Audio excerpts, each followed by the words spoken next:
All right, let's jump right in. Today, we are opening up the playbook on what is genuinely one of the biggest opportunities for small businesses in the entire country, federal contracting. If you've ever wondered how you can get a slice of that massive government pie, well, think of this as your strategic guide. We're going to break down exactly where the billions are going. Just look at that number for a second. $183.5 billion. It's kind of hard to even wrap your head around, right? But that single number is the key to understanding the incredible scale of the opportunity we're talking about today. And get this, that's not some number from way back when. That's what the U.S. government spent with small businesses just last year. It was a record. And all the signs are pointing to this year being even bigger. So this isn't some stagnant old market. It is growing, and it's growing fast. Okay, but a giant number like that doesn't really help you if you don't know where to look, does it? So, the crucial question, the one that actually matters for your business, is this: where is all this money really going? I mean, which doors should you be knocking on? That's what we're here to figure out. So, let's treat this like a modern-day federal gold rush. You can think of this explainer as your treasure map. And our first stop is to pinpoint the government agencies holding the biggest treasure chests. All right, let's meet the main players. We've dug deep into the data to identify the top 10 federal agencies that are consistently writing the biggest checks to small businesses year in and year out. Wow. The scale here is, well, it's just staggering. I mean, you've got three huge players at the top, but the Department of Defense, the DoD, is in a completely different universe. It spends more on small businesses than the Departments of Veterans Affairs and Homeland Security combined. Okay, so here's the full lineup, the top 10. You've got the DoD, obviously, the unbeatable behemoth at the top. Then there's the VA, which is a true champion for veteran-owned businesses. And DHS, they're like the consistent A-plus student, hitting their small business goals for 15 years straight. And as you go down the list, HHS, NASA, Department of Energy, these are all spending billions. But looking at this list brings up a really crucial point. Not all of these opportunities are the same. It forces you into a strategic choice, really a tale of two strategies. Do you chase the absolute biggest pile of cash, or do you go where your odds of actually winning are better? Let's break that down. So, you've really got two main paths you can take.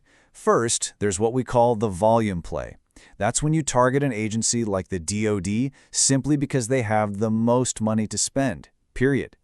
The other path is the percentage play. This is where you target an agency like, say, the Department of Agriculture, because a much higher share of their total budget goes directly to businesses like yours. Let's look at that volume play again. The DoD gives about 25% of its contract money to small businesses. Now, a 25% slice might not sound that big, but you have to remember the size of the whole pie. Because their total budget is so immense, that smaller slice is worth over $55 billion. It's a huge prize, even if you're fighting for it. Now let's contrast that with the percentage play. You take an agency like the USDA. The whole pie is smaller, no doubt about it. But look at that slice for small businesses. It's half the entire pie. They award about 50% of their entire contracting budget to small businesses. So what does that mean? It means your odds of winning a contract here can be much, much higher. Okay, so now you know where the money is and you get the two core strategies. So what's next? How do you actually take all this data and turn it into actual dollars for your business? It's time to lay out the action plan. Here is your 4-step roadmap. It's pretty straightforward. First, you have to align. That means matching your services, what the government calls your NAICS codes, with what these top agencies are actually buying. Second, you have to leverage any special certifications your company has. Third, and this one is so important, you've got to prepare for the Q4 surge. And finally, you have to be ready to actually go after and win these deals. You should think of these certifications as keys that unlock very specific doors.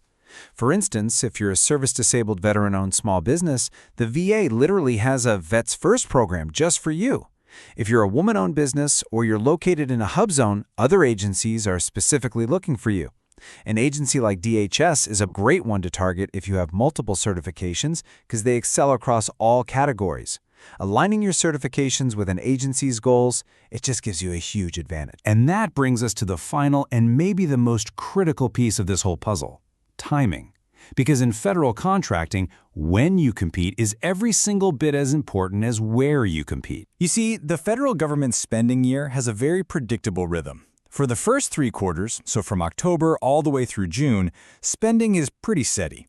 But then you hit the 4th quarter, July through September, and the spending doesn't just tick up a little bit, it absolutely explodes. And that is not an exaggeration.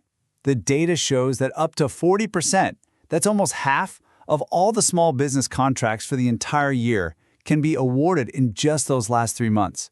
It's just a massive, massive wave of opportunity. So why? Why does this happen?